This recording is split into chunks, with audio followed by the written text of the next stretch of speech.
دستور ہے جو ایک قوم کو ریاست کی شکل دیتا ہے. ریاست ایک ایبسٹریکٹ بندوبست ہے, قوم ایک آرگینک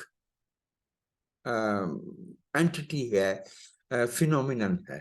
ہم ہزاروں برس سے سندھی چلے آ رہے ہیں, پنجابی چلے آ رہے ہیں, ہم بلوچ ہیں, ہم پختون ہیں, ہمارے یہاں نسلی گروہ بھی ہیں, لسانی گروہ ہیں, ثقافتی گروہ ہیں, وہ آرگینک ہے.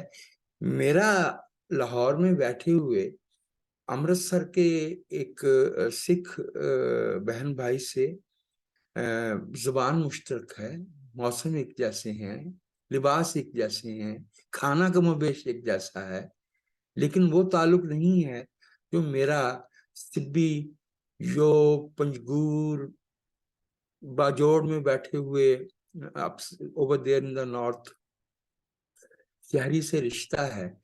وہ اس کے ساتھ تو میری نہ زبان ملتی ہے, نہ ثقافت ملتی ہے, ایون کیوزین بھی نہیں ملتا, فلورا فاؤنا بھی ڈیفرنٹ ہے. تو وہ دھاگا جو ہے وہ آئین ہے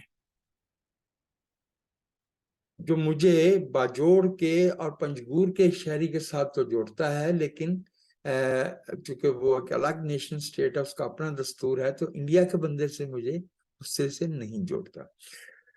11 اگست فادر آف دی نیشن نے جو پہلی سپیچ کی تھی اسی میں یہ بتا دیا تھا کہ جو کانسٹیٹیوئنٹ اسمبلی بنیادی طور پہ تو جس کا انتخاب 46 میں ہو گیا تھا, وہ جو پاکستان کے حصے میں اس کا جو ارکان آئے ہیں ان کے دو کام ہوں گے. وہ لیجسلیٹو اسمبلی بھی ہوگی, یعنی قانون سازی بھی کرے گی, اور اس کا زیادہ اہم کام یہ ہوگا کہ وہ ہمارا آئین بنائے گی. ایگزیکٹلی یہی کام انڈیا میں سونپا گیا تھا. تو ڈاکٹر امبیڈکر ڈرافٹڈ انڈین کانسٹیٹیوشن, اور وہ مارچ میں اڈاپٹ کر لیا گیا 1950 میں, اور 26 جنوری 1951 کو پروملگیٹ ہو گیا, اور آج تک چلا آ رہا ہے. ہمارے ہاں یہ کام جو ہے یہ التوا میں رہا, اسباب ہیں اس کے. ایک جملے میں اگر عرض کروں تو وہ یہ کہ اس خطے میں آنے والوں کو آزادی کا مفہوم ہی معلوم نہیں تھا. یہ ہندوستان کا سب سے سیاسی اور سماجی اور معاشی طور پہ پسماندہ خطہ تھا, بھلے وہ پنجاب تھا یا سندھ تھا یا بلوچستان تھا یا سرحد تھا. اور ہم اپنی جو مقامی مفادات تھے ان کے اسیر تھے, اور ہم نے یہ طے ہی نہیں کیا تھا کہ پاکستان کو بنانا کیا ہے. پاکستان کے بنانے والے, میرا جملہ سخت ہو سکتا ہے, یہ وہ پیر تھے جو ہر منت ماننے والے کو بیٹا ملنے کی دعا دیتا ہے. جس نے خلافت مانگی اس کو خلافت دے دی, جس نے جمہوریت مانگی اس کو جمہوریت دے دی, جس نے سوشلزم مانگا تو لیاقت علی خان صاحب اسلامی سوشلزم کا نام بھی لیتے تھے. تو there was confusion, and then there were unforeseeable incidents, جیسے رائٹس حصہ نہیں تھے, جیسے تبادلہ آبادی whether forced اور voluntarily وہ تقسیم کے منصوبے کا حصہ نہیں تھا. پھر ہم نے میری نظر میں بہت بڑی غلطی کی کہ ہم نے ہمارے حصے میں جو وسائل آئے تھے انڈیا کے وہ 20% تھے اور 33% فوج تھی. یہ جو ہمارے احباب تھوڑی ریسنٹ ورلڈ ہسٹری پہ آنکھ رکھتے ہیں انہیں مجھ سے بہتر معلوم ہوگا کہ پروشین امپائر یورپ میں نارتھ میں جو later on Austro Hungarian empire بن گئی, وہ جسٹ 19th سینچری سے تھوڑا پہلے, اس کا بھی یہی المیہ تھا. ریاست چھوٹی تھی, فوج بہت بڑی تھی. ہمارا بھی یہی المیہ تھا. ریاست چھوٹی تھی, غریب تھی, عوام جو ہے وہ کم علم تھے, خواندگی کی شرح بیرلی 8% تھی جب پاکستان بنا, اور ہم پہ انگریزوں کے ساتھ جو ہے وہ وائن اینڈ ڈائن کرنے والے جو ملٹری آفیسرز تھے وہ ہمارے حصے میں آئے، جن کا آزادی کی تحریک سے کوئی تعلق نہیں، دور دور تک کوئی تعلق نہیں تھا. جہاں ہم نے یہ ملک جو ہے یہ جمہوریت کے شوق میں نہیں، جمہوریت کے خوف میں بنایا ہے. This country we demanded and acquired not out of our love for democracy, but out of fear for democracy, fear of democracy. ہمیں یہ خوف تھا، اور مجھے نہیں معلوم کہ ہم یہ کیوں نہیں فورسی کر پائے کہ ڈیموکریسی میں تو سٹیزن شپ ہوتی ہے، جو لوگوں کی مذہبی شناخت ہے، that is a secondary personal prerogative that does not constitute a nation. well اس کے دوسرے آرگومنٹس بھی ہیں. ہم نے پہلا آئین 1954 میں بنایا. Very few people in Pakistan are aware of the fact that under Muhammad Ali Bogra, who had been handpicked by Ghulam Muhammad, Pakistan کی دستور ساز اسمبلی نے آئین کا مسودہ 1954 میں تیار کر لیا تھا جب غلام محمد نے وہ دستور ساز اسمبلی توڑی. سیکنڈ جو ہمارا کانسٹیٹیوشن تھا وہ چودھری محمد علی صاحب کی وزارت عظمیٰ میں تیار ہوا اور پروملگیٹ ہوا، اور اس پہ دستخط کی اسکندر مرزا نے.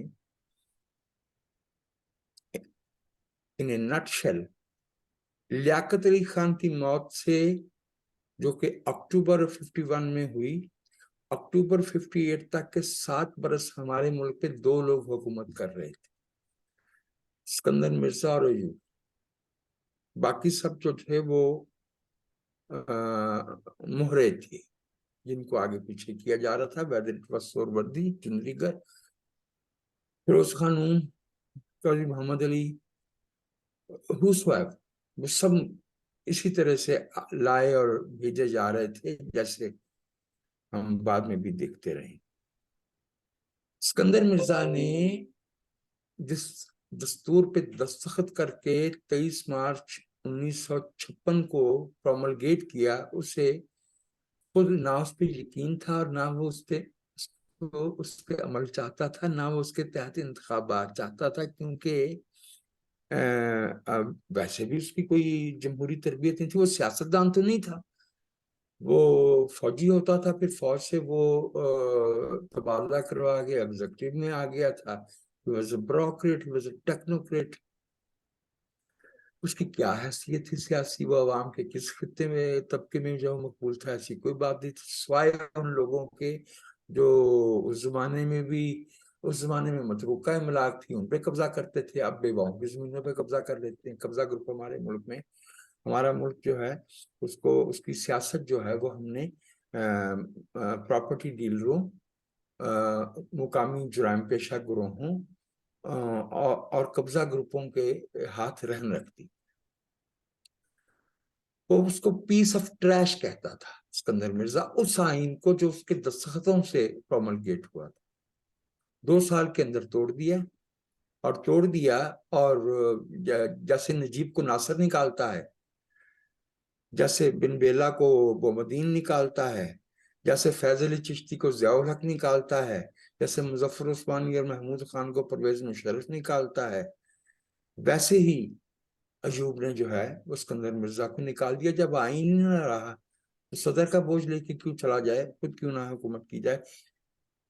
انہوں نے ہمیں ایک شخصی آئین دیا 1962 کا، صدارتی تھا، اور ایک ایسے ملک میں جس کے 2 حصے تھے، 2 الگ الگ نان کنٹیگول حصے تھے، مشرقی پاکستان اور مغربی پاکستان، اور مغربی پاکستان کو ہم نے غیر جمہوری اور غیر عقل مندی سے 1 یونٹ میں کلب کر دیا ہوا تھا. نہیں چل سکتا تھا وہ آئین، صدارتی نظام جو ہے وہ فیڈریشن میں نہیں چلا کرتا. لیکن وہ چونکہ فوجی میس میں اور پریڈ کی گراؤنڈ پہ اور چھاونی میں یونٹی آف کمانڈ ہوتی ہے، تو یونٹی آف کمانڈ میں پلنے بڑھنے اور زندگی گزارنے والے لوگ جمہوریت کی ڈائیورسٹی کی اسٹرنتھ نہیں سمجھتے، اختلاف کی طاقت کو نہیں سمجھتے. وہ ان کو سمجھ نہیں آتی کہ جب 5 جولائی 2005 ہوا، Tony Blair if I'm not wrong تو وہ حکومت میں تھے اور وہ ملک سے باہر تھے، کسی کانفرنس میں گئے ہوئے تھے. پہلا جملہ جنہوں نے ایئرپورٹ پہ اتر کے انگلینڈ کی سرزمین پہ کہا تھا وہ تھا، میں معذرت چاہتا ہوں بیٹا ان سے کہیں کہ 5:15 بجے کا انہیں وقت دیا ہوتا، وہ آرام سے تشریف رکھیں اور 5:15 بجے کے بعد اپنے کیمرے مین کو سیٹ کریں. جی بٹھا دیجیے، 5:15 بجے کا ٹائم ہے وہ. یہ کوئی بات نہیں، جاری رکھیں، جانے دیں. اچھا میں دوبارہ بات سے نہیں چل سکتا. ایوب خان نے اپنا بنایا ہوا آئین اپنی مرضی سے نہیں توڑا. ایوب فروری 1968 میں بیمار ہو گئے تھے اور 1 ہفتہ ان کو یحییٰ خان صاحب نے یرغمالی بنائے رکھا تھا کہ وہ اللہ کو پیارے ہوں اور یحییٰ خان صاحب سٹیپ ان کریں. Ayub was kicked out by Yahya Khan forcibly. پوری تحریک جسے عباس بھائی آپ کی اور میری نسل کے لوگ عوامی ابھار کہتے رہے، وہ یحییٰ خان کے دستے کشمہ ساز کا ایک معمولی سا شعبہ تھا. تو یہ تو ہوا کرتا ہے. آئین بنانے کے لیے یحییٰ خان صاحب نے لیگل فریم ورک آرڈر میں 120 دن دیے سیاستدانوں کو، آپ کو یاد ہوگا، تاکہ وہ نہیں بنا پائیں تو ان کی وہ صدارت قائم رہے. اور اس دوران میں وہ جو آج کل وہ میں سن رہا تھا کہ جسٹس کارنیلیس کا نام بار بار انووک کیا جا رہا ہے. Cornelius was a dye hard conservative rightist pro establishment جج. اس وقت جب قوم کو یہ بتایا جا رہا تھا کہ عوامی لیگ اور پیپلز پارٹی میں آئینی سمجھوتا نہیں ہو رہا، اس وقت کارنیلیس صاحب ایک آئین کا مسودہ تیار کر رہے تھے. اور جس شام پاکستان ٹوٹا ہے 16 دسمبر 1971 کو، اس شام اخبارات کے دفتروں میں اس آئین کی کاپیاں آ رہی تھیں. وہ جو مشینیں لگی ہوتی تھیں جو ٹک ٹک ٹک ٹک کرتی ہوئی، ان پہ وہ اس آئین کی کاپیاں آ رہی تھیں اس ہدایت کے ساتھ کہ صدر یحییٰ اس دستور کا، اس کے نافذ کرنے کا اعلان 20 تاریخ کو کریں گے، 20 دسمبر کو. 20 دسمبر آئرونیکلی وہی دن ہے جس دن صدر یحییٰ نے دستخط تو کیے لیکن آئین پہ نہیں، استعفے پہ کیے. اور بھٹو صاحب کو جو ہے وہ ٹوٹا ہوا پاکستان دے کے چلے گئے. اس وقت تک ان کی کوشش تھی کہ اگر وہ صدر نہیں رہ سکتے تو کم از کم انہیں آرمی چیف رکھا جائے. پاکستان ایک سرزمین بے آئین تھا جو ٹوٹے پھوٹے پارلیمنٹ اور ٹوٹے پھوٹے پاکستان کو، جس کی 1/3 رقبہ چھن گیا تھا، جس کی آدھی سے زیادہ آبادی چھن گئی تھی، اور اس کی جو لانتیں تھیں، اس کا جو توق تھا، وہ ذوالفقار علی بھٹو کے گلے میں ڈال دیا کہ ذوالفقار علی بھٹو کے پاس کون سی بندوق تھی اور کون سی اتھارٹی تھی. اس کے پاس تو 81 سیٹیں تھیں نا. 160 سیٹوں والے سے کو حکومت دینے سے انکار کون کر رہا تھا؟ یحییٰ خان کر رہے تھے جن کے پاس اختیار تھا. جب اقتدار جو ہے وہ سویلین کے پاس آ گیا تو پھر عدالت عظمیٰ نے جھرجھری لی، جو 22 دسمبر کو آسمہ جیلانی نے ریٹ پٹیشن دائر کی تھی ملک غلام جیلانی صاحب کے بارے میں. تو اس کے جواب میں اپریل کی 20 تاریخ کو 1972 کو عدالت نے مارشاء اللہ کو غلط، یحییٰ خان کو غاصب قرار دیا. اب مسئلہ یہ ہے کہ ذوالفقار علی بھٹو صاحب پاکستان کی پیداوار تھے نا. He was barely 20 when Pakistan was formed. He was 30 when he was a federal minister. تو وہ تو ہینڈ پک تھے نا. 8 برس وہ حکومت کا حصہ رہے تھے اور ان کی تربیت جو ہے وہ ماشاء اللہ کے تحت ہوئی تھی اور ان کا آئیڈیل کالا باغ تھے. مغربی پاکستان پہ کالا باغ کی مونچھیں مسلط کی تھیں اور مشرقی پاکستان پہ مینم خان کی خوشامد. مینم خان وہاں کے گورنر بنے تھے نا اعظم خان صاحب کے بعد, جو کہا کرتے تھے کہ جو میرے صدر وہ میرا صدر میرا پاکستان, یہ میرے کا لفظ ان چیزوں کے لیے جو ہماری ہوتی ہیں اور ہمارے کا لفظ ان چیزوں کے لیے جو میری ہوتی ہیں, یہ استعمال کرنا ہم نے پاکستان میں سیکھا. مثال کے طور پہ عقیدہ ہر شخص کا اپنا ہوتا ہے, تو اس کو ہم کہتے ہیں ہم پاکستانی ہیں. ملک کا وزیر اعظم کہتا ہے, اس ملک کا وزیر اعظم کہتا ہے جس میں 1 کروڑ شہری جو ہے وہ غیر مسلم ہے. تو جہاں ہم ہونا چاہیے وہاں میں ہے, جہاں میں ہونا چاہیے وہاں ہم ہے.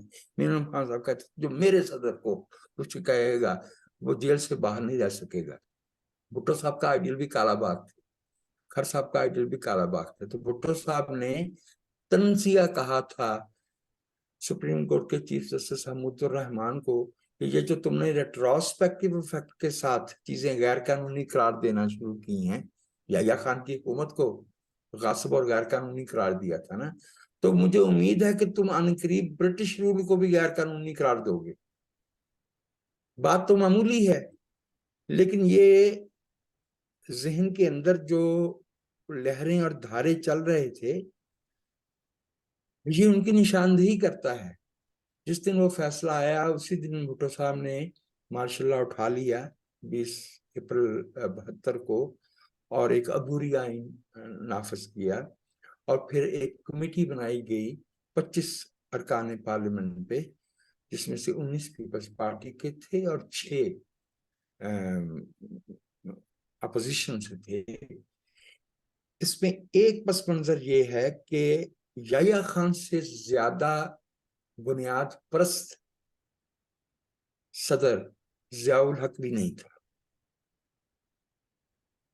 تو یحییٰ خان کے تو وہ کچھ عقل و شرب کھانا پینا مشہور ہو گیا نا, اور ضیاء الحق اس زمانے میں محتاط تھے, جو تو وہ بھی وہی لیکن ذرا محتاط تھے. لیکن اصل بات یہ ہے کہ پاکستان کو نظریہ پاکستان کا فکشن یحییٰ خان اور اس کے ساتھی شیر علی خان پٹودی نے بیچا.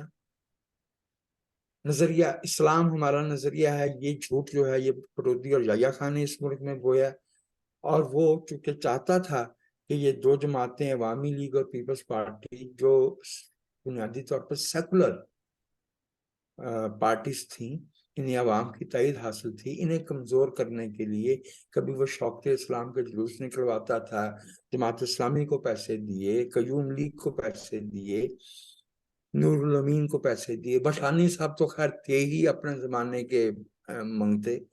مفتی محمود صاحب کا دامن بھی صاف نہیں تھا, وہ بھی ایوب کے زمانے سے پیسے لیتے چلے آ رہے تھے. پاکستان کے اندر غلط یا صحیح یہ ایک خیال پھیل گیا ہے کہ پاکستان مذہب کی بنیاد پہ چلایا جا سکتا ہے, حالانکہ 71 ہو چکا تھا. اگر اسلام پاکستان کو اکٹھا رکھ سکتا تو مشرقی پاکستان والے تو شاید ہم سے زیادہ اچھے اور بہتر مسلمان تھے. مذہب قوموں کو اکٹھا نہیں رکھ سکتا. ایک سوشل کانٹریکٹ, معیشت, لسانی, ثقافتی, تاریخی رشتے کسی قوم کو تشکیل دیتے ہیں. مذہب can be one of the features, but it cannot be the sole axle around which a nation can be revolved and evolved. It's not possible. بہت خوب. تو طاقت بہت بڑھ گئی تھی ملا کی, اور دوسرا یہ کہ ملا کو تھپکی تھی فوج کی. ڈاکٹر صاحب کو پہلے دن سے قبول نہیں کیا تھا, صرف انہیں وقتی طور پہ وہ جو شرمندگی اٹھانا پڑی تھی اس کے لیے لایا گیا تھا. ان کے ذریعے فوجی جو قیدی تھے, جنگی قیدی تھے, وہ چھڑوانا تھے. جو مغربی پاکستان کے 6000 مربع میل کا علاقہ جو ہے وہ انڈیا لے گیا تھا, وہ چھڑوانا تھا. اور بھٹو صاحب کی شعلہ بیانی کی آڑ میں جو انکمپیٹنٹ پرفارمنس 71 میں مغربی محاذ کی بات کر رہا ہوں. مشرقی محاذ پہ تو صورتحال ویسے ہی ہوپ لیس تھی. وہ تو وہاں شاید رومیل اور گڈیرین اور زخوف بھی ہوتے, مونٹگومری بھی ہوتا تو نہیں جیت سکتے تھے. مشرقی پاکستان میں جو پیشہ ورانہ نااہلی دکھائی گئی تھی وہ تو مغربی پاکستان پہ تھی. وہ تو 18 ڈویژن نے جو ہے وہ تھر کے سندھ کا جو بہاولپور سے آگے والا جو محاذ بنتا وہاں پہ دکھائی تھی. وہ تو ایئر فورس نے دکھائی تھی, تو بحریہ نے دکھائی تھی مغربی پاکستان میں. اس پہ پردہ ڈالنا تھا, چونکہ بھٹو صاحب جہاں جاتے تھے جوش وزارت عظمیٰ میں وہ اپنے پہ لے لیتے, کہتے تھے یہ فوجی شکست نہیں ہے, سیاسی شکست ہے. اگر یہ سیاسی شکست ہے تو سیاست کون کر رہا تھا 13 سال سے؟ راؤ فرمان علی اس وقت کا ڈرٹی ہیری تھا نا, 13 سال سے مشرقی پاکستان میں بیٹھا تھا. میں نے خود اپنی کانوں سے سن رکھا ہے کہ جب پاکستان یعنی وہ آ گئے تھے, وزیر بھی رہ چکے تھے, تو کچھ صحافی مل جاتا تھا, اسے کہتے تھے بانکو. یہ لفظ پہلی دفعہ راشد قریشی نے استعمال نہیں کیا, بانکتا پاکستان والا جو اس کے ضیاء الحق کے تھے. یہ راؤ فرمان علی کا طرز تکلم تھا, بانکو. تو ایک سمجھوتا بھٹو صاحب کو کرنا تھا جو پاکستان کے ان لوگوں کو بھی قبول ہو جو بہت بڑی تعداد میں ہیں, to our misfortune, and they have a very sentimental notion of religion. They do not understand the function of religion in collective life.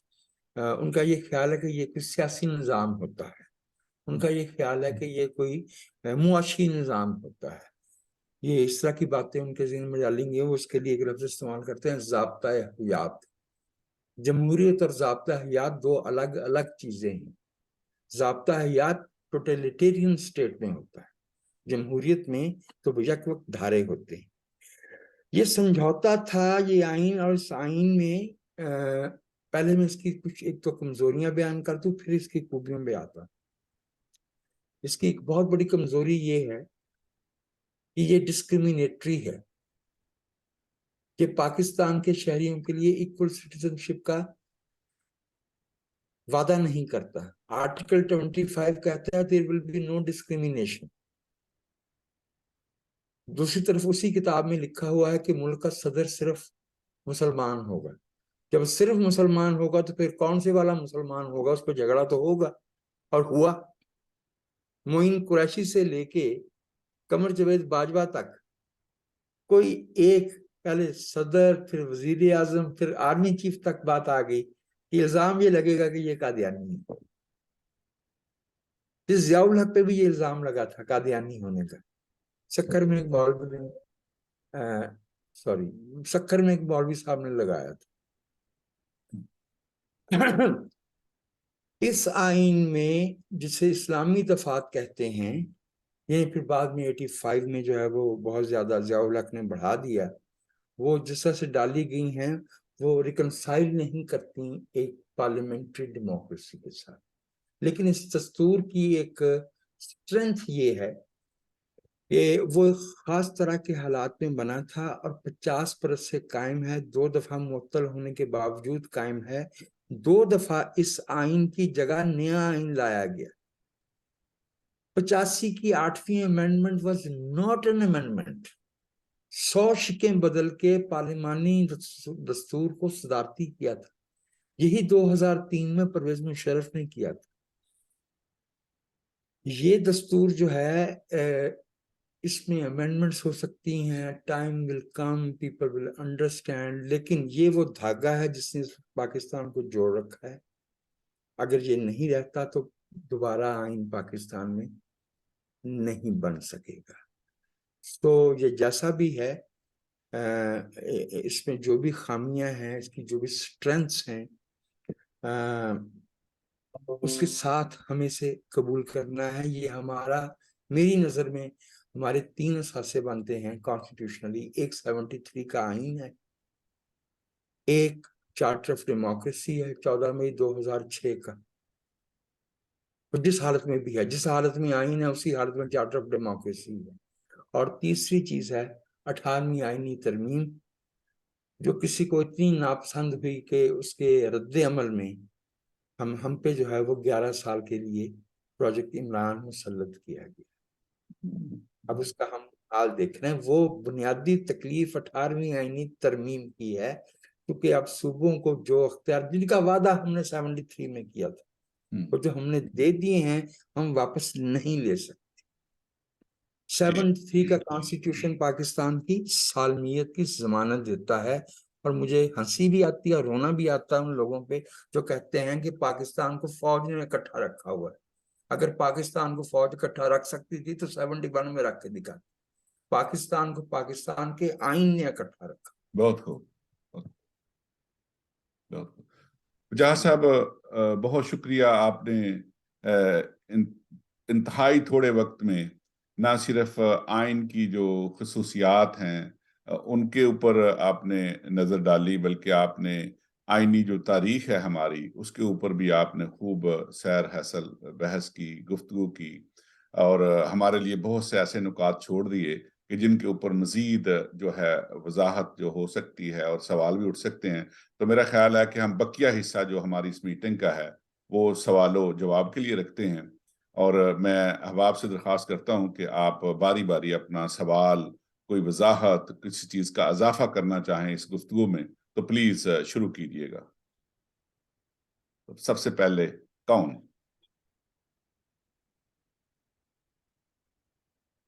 ہمارے ساتھ دو خواتین ہیں.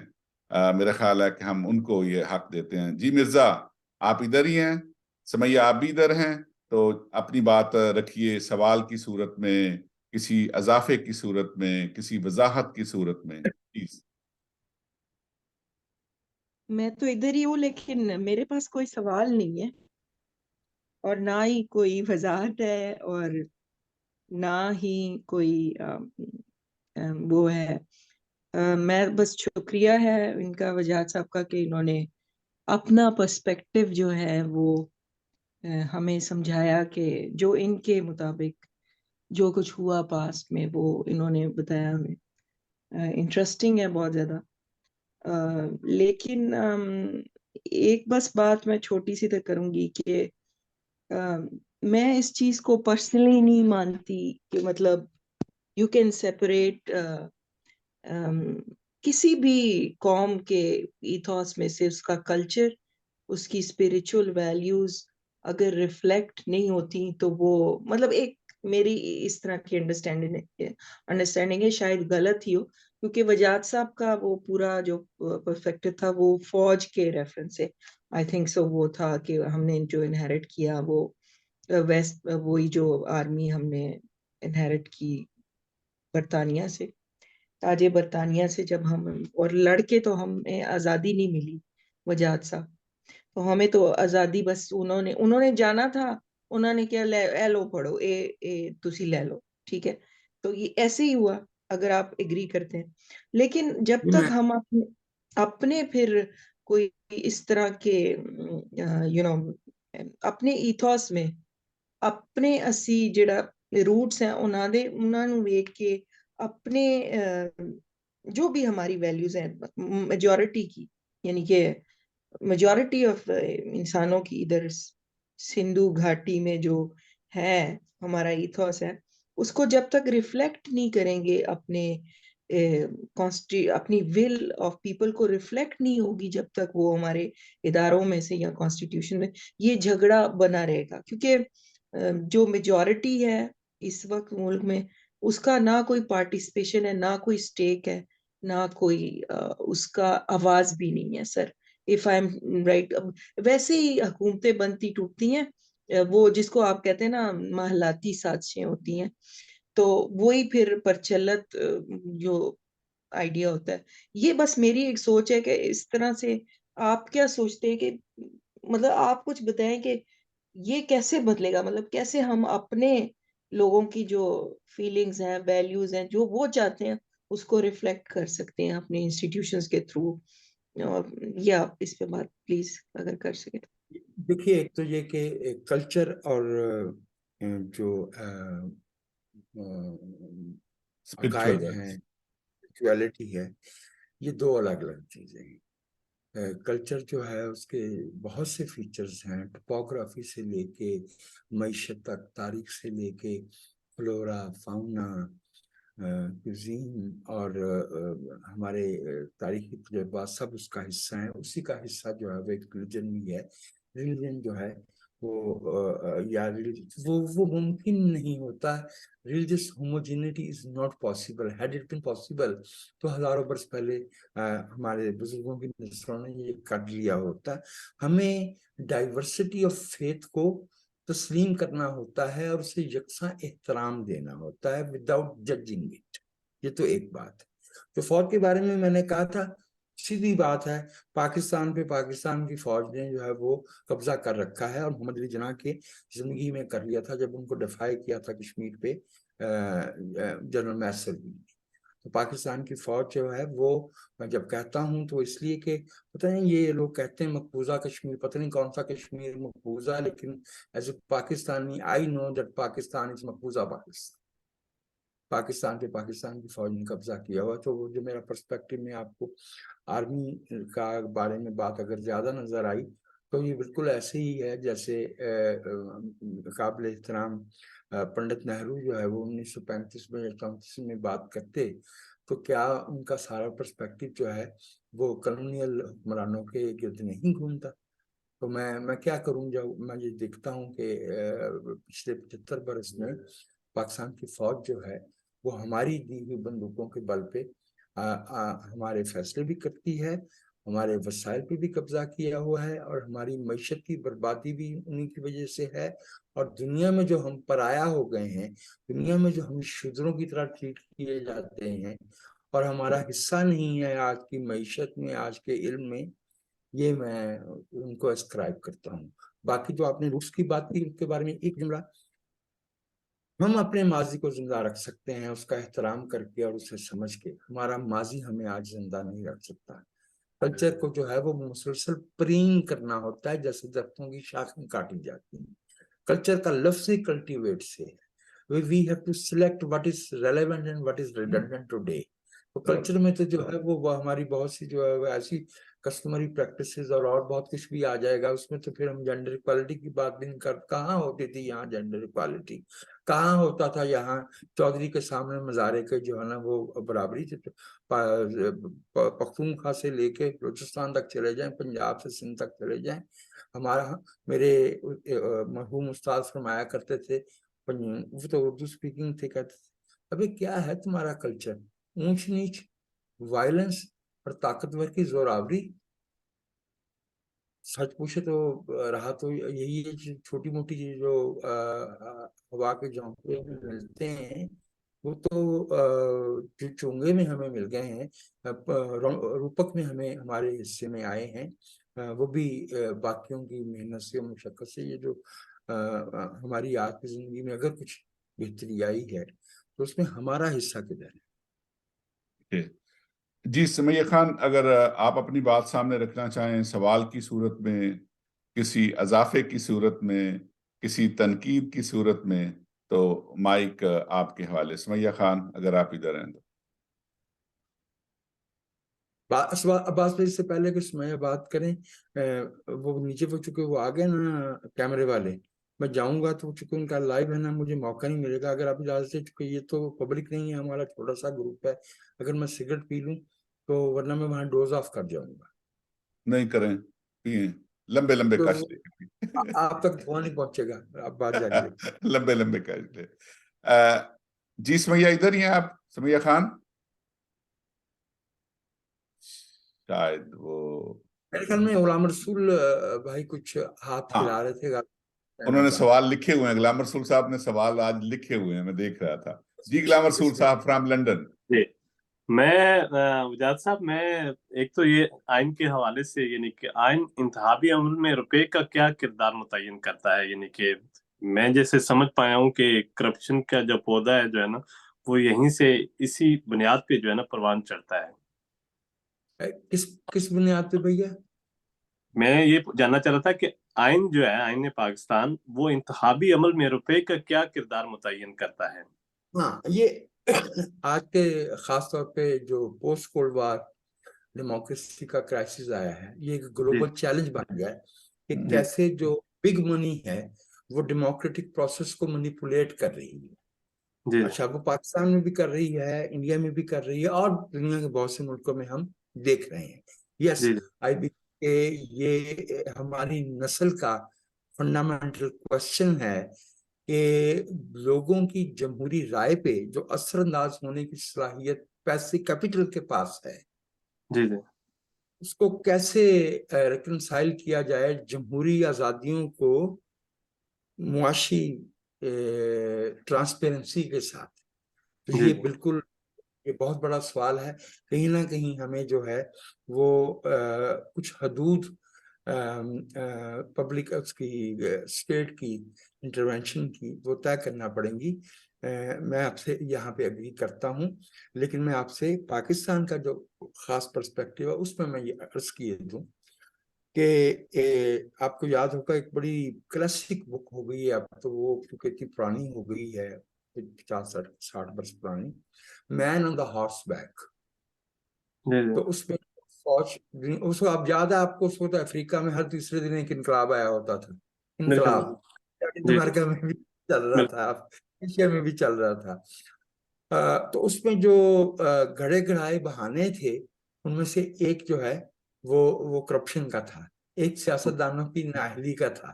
وہ جہاں جہاں فوج نے لڑائی کی, آزادی کی لڑائی میں حصہ لیا, وہاں تو وہ یہ کہتے تھے نا کہ ہم نے بندوقیں اٹھائیں اور آزادی لی تو ہمیں حکومت میں تو جہاں نہیں کیا وہاں انہوں نے کہا کہ سیاستدان نااہل ہیں.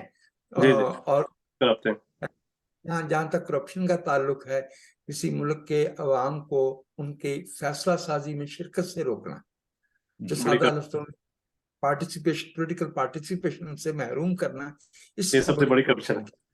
بالکل سب سے بڑی کرپشن. جی دوسرا یہ تھا کہ یعنی کہ پاکستانی ریاست کی ناکامی کی دو بڑی وجوہات کیا ہیں؟ شاید آپ نے دوران گفتگو بیان کر دی ہوں, لیکن ذرا میں نے پھر دوبارہ یہ کویسچن رائز کیا ہے یہ جو ہے نا. ایک تو بابو جی بات یہ ہے کہ جو ہماری لٹریسی کا ریٹ, گلوبل لٹریسی ریٹ 86.2 پہ ہے, ہم آفیشلی 58 پہ, انڈیا 81 پہ آ گیا ہے. اچھا اب لٹریسی کو کیا روئیں, جو چیز ہمیں چلا سکتی ہے وہ تو کوالٹی ایجوکیشن ہے. کوالٹی ایجوکیشن میں آپ سے عرض کیے دیتا ہوں کہ پاکستان میں کوالٹی ایجوکیشن گورنمنٹ تو دے نہیں رہی, اور جو ادارے دے رہے ہیں وہ میرے آپ کے بچوں, وہ بچے جو اس قابل ہوں کہ اس ملک کو جو ہے وہ کچھ دے سکیں, وہ یہ ملک چھوڑ کے جا رہے ہیں. 2022 میں 7,90,000 بندہ پاکستان سے مائگریٹ کر گیا ہے. ان میں سے 90,000 جو تھے they were university graduates, specially engineers, doctors. بھلے اس کے فرق کے ساتھ ہو سکتا ہے ان کی اہلیت بہت قابل قدر نہیں ہو, بیسٹ تو بیسٹ ہی ہوتا ہے, ہر کہیں کا بھی ہو وہ تو بیسٹ ہوتا ہے, ایسا ہوتا ہے. لیکن یہ کہ تعلیم یافتہ تو تھے نا. ایک ایسے ملک میں جہاں ہم ڈیلی اپنے بزرگوں کی محنت شاقہ کی بدولت 19,000 بچے پیدا کر رہے ہیں ڈیلی. تو کیا روز ہم 19,000 بچوں کے لیے اسکول بھی بنا لیں یا بنا سکتے ہیں؟ دنیا کا جو پاپولیشن گروتھ ریٹ ہے وہ 1% سے نیچے آ گیا, ہمارا جو ہے آفیشلی 1.8 پہ گھوم رہا ہے. تو ایک تو میری رائے میں تعلیم میں کمی بہت اہم ہے, اس سے لوگ بے دست و پا ہو جاتے ہیں. جو لوگ ایک فوڈ کانسٹیبل کے سامنے بے دست و پا ہوں, جنہیں عدالت سے انصاف نہ ملتا ہو, وہ سیاسی حقوق کیسے مانگیں گے اور سیاسی معاملات کو سمجھیں گے کیسے؟ وہ IMF میں اور سعودی عرب کے قرضے میں فرق کیسے سمجھیں گے؟ یہ ایک بات. اور دوسری بات یہ ہے کہ پس پردہ یا سامنے آئے ہوئے امریت کو بدماش قبول ہے, چونکہ وہ خود بدماش ہے, امریت بدماش ہی ہے, تو بدماش کو بدماش قبول ہے, تو وہ بدماش کو سیاست میں لے کے آئے ہیں. میں آپ کو ایسی نام اکراس دی بورڈ دے دیتا ہوں, مثلا میں تحریک انصاف سے کر لیتا ہوں تاکہ کوئی تعصب کا شبہ نہ رہ جائے. احمد خان صاحب 4.5 سال کی گورنمنٹ میں آپ کو نظر نہیں آئے, رضا ربانی بھی پارٹی میں نظر نہیں آئیں گے, پرویز رشید مسلم لیگ نون میں نظر نہیں آئیں گے، بالکل اس لیے کہ وہ لوگ جو سیاسی جمہوری اور عوام کے بارے میں سوچنے والے لوگ ہیں، ان کے لیے سیاست میں جگہ تنگ کر دی گئی ہے. ان لوگوں کے لیے بہت جگہ ہے جو کہتے ہیں ہم اپنے حلقے کے عوام کی خدمت کرنا چاہتے ہیں. یہ حلقے کے عوام کیا ہوتے ہیں؟ If you are a politician, you have to think about everything. It's economy. حلقے کے عوام کی خدمت میں بتا دیتا ہوں کیا ہوتی ہے. پٹواری کا، تھانے دار کا اور استاد کا تبادلہ، نوکریاں دلوانا، اپنے لوگوں کو جو پروٹیکٹ کرنا. تو یہ دو اسباب، ایک تو پولیٹیکل انجینئرنگ ہے، بالکل دوسرا جو ہے وہ ہمارا جو تعلیمی مسئلہ ہے، یہ پاپولیشن اور literacy should be the emergency priorities of the nation. Fortunately انہی پہ بات نہیں. بہت خوب. اچھا، جو کوثر عباس صاحب نے ہاتھ ریز کیا ہوا ہے ان کی باری ہے، لیکن جہاں تک جمہوریت کو چیلنجز کی بات کی ہے، آپ نے سوال اٹھایا غلام رسول صاحب اور وجاہت صاحب، آپ نے اچھے طریقے سے اس کا جواب دیا. ایک اور بڑا چیلنج ہے جمہوریت کو، یہ آئی ٹی. ہم سمجھتے تھے کہ آئی ٹی سے جمہوریت سٹرینتھن ہوگی، لیکن جو آج کل کے تناظر میں یا فیوچر میں بھی ایک اندیشے کا اظہار کیا جا رہا ہے کہ یہ جمہوریت کو دبانے کے لیے استعمال ہوگی. تو یہ بھی میں نے کہا میں آپ نے جو پلیٹ فارم بنایا ہے اس میں تو آئی ٹی اچھا کام کر رہی ہے. ہاں جی، یہ صرف آپ کے استعمال پہ منحصر ہے. آپ کے منہ پہ تعریف کی بات نہیں ہے. بات یہ ہے کہ وہی آئی ٹی جو ہے وہ rapid and mass scale literacy اور ایجوکیشن میں بھی ہیلپ کر سکتی ہے، وہ روزگار بھی مہیا کر سکتی ہے. ٹھیک ہے. اور جیسے کچھ ملکوں کی معیشت جو ہے وہ سیاحت پہ کھڑی ہے، تو کچھ ملک جو ہے وہ سافٹ ویئر ڈیولپ کر رہے ہیں. ہم 1992-93 میں بہت اچھے پاسبلٹی میں تھے کہ بیانڈ اینگلو سیکسن کنٹریز، بنگلہ دیش، انڈیا اور پاکستان، 3 ایسے بڑے آبادی والے ملک تھے جہاں significant portion of society, segment of society was well versed in English. تو جو آؤٹ سورسنگ ہو رہی تھی وہ یہاں چلی آتی. لیکن ہم تو اس وقت آؤٹ سورسنگ کر رہے تھے ٹیررسٹوں کی، تو سارے کے سارے چلے گئے کال سینٹر میں، جہاں فون کرتے ہیں وہ جا کے انڈیا کے شہر میں ملتا ہے. یہ آئی ٹی والا جو قصہ ہے وہ ظاہر ہے کہ اس کو مینیپولیٹ کرنے والے موجود ہیں، وہ دنیا کے ہر حصے میں کریں گے. لیکن الٹیمیٹلی آئی بلیو کہ وہ جو اورنگزیب عالمگیر نے کہا تھا نا کہ موسموں سے لڑا نہیں جاتا، برداشت کیا جاتا ہے. ٹیکنالوجی سے لڑا نہیں جاتا، ٹیکنالوجی کو مینیپولیٹ کیا جاتا ہے اپنے فائدے کے لیے. وہ اپنے فائدے، ٹرمپ سب اپنے فائدے کے لیے کریں گے، ہم اپنے فائدے کے لیے کریں گے. میرے اب تو غلام رسول صاحب سے جو ہے وہ ملاقات نہیں ہے، لیکن اب ہم بات کر رہے ہیں، ایک دوسرے کی بات سن رہے ہیں. آئی بلیو کہ technology at the end of the day it has, جس کی افادیت وہ اپنا منوا کے رہے گی. ہم ٹیکنالوجی کو برا بھلا کہتے رہیں گے، پہلے ریڈیو کو کہتے تھے، پھر ٹی وی کو کہنا، پھر فلم کو کہنا. دنیا نے فلم کو جو ہے وہ آرٹ کا درجہ دے دیا، فلسفی بھی اس میں آ گئی، لٹریچر بھی اس میں آ گیا. ہمارے ہاں جو ہے نا وہ دھوتی اور گنڈاسے ختم نہیں ہوتے. ان کی اپنی خو ہے، ہم اپنی خو پہ ڈٹے رہیں گے. بہت خوب جی. اپنا کوثر عباس صاحب پلیز. سوری. اچھا وجاہت صاحب، میرا نا کوشچن ایک سمپل سا ہے، کیا پاکستان کے اندر ایز اے اسٹیٹ فنکشنل کیسی ہوتی ہے؟ کبھی ایکسپیرینس کیا گیا سکسیس یا فیلئر کا؟ تو ہم کوثر بھائی ایک دن فون آ گیا تھا، میں نے بچے کو دیا کہ وہ لے جائے، پتہ نہیں بیٹا آئے ہیں، ان کو لے آئے اوپر لے آئے. اچھا جی بسم اللہ، دوبارہ دوہرا دیجیے سوال. میں معذرت چاہتا. وجہ سے میرا کوشچن یہ ہے کہ پاکستان کے اندر کہ اسٹیٹ ہوتی کیا ہے، اسٹیٹ کا تصور کیا ہوتا ہے، یا اسٹیٹ کبھی فنکشنل کیا ہوتی ہے؟ کبھی بھی کسی بھی ایئر میں 1947 سے لے کر 2023 تک کبھی 1 ایئر یا 1 منتھ ایکسپیرینس ہوا ہے پاکستان کے اندر؟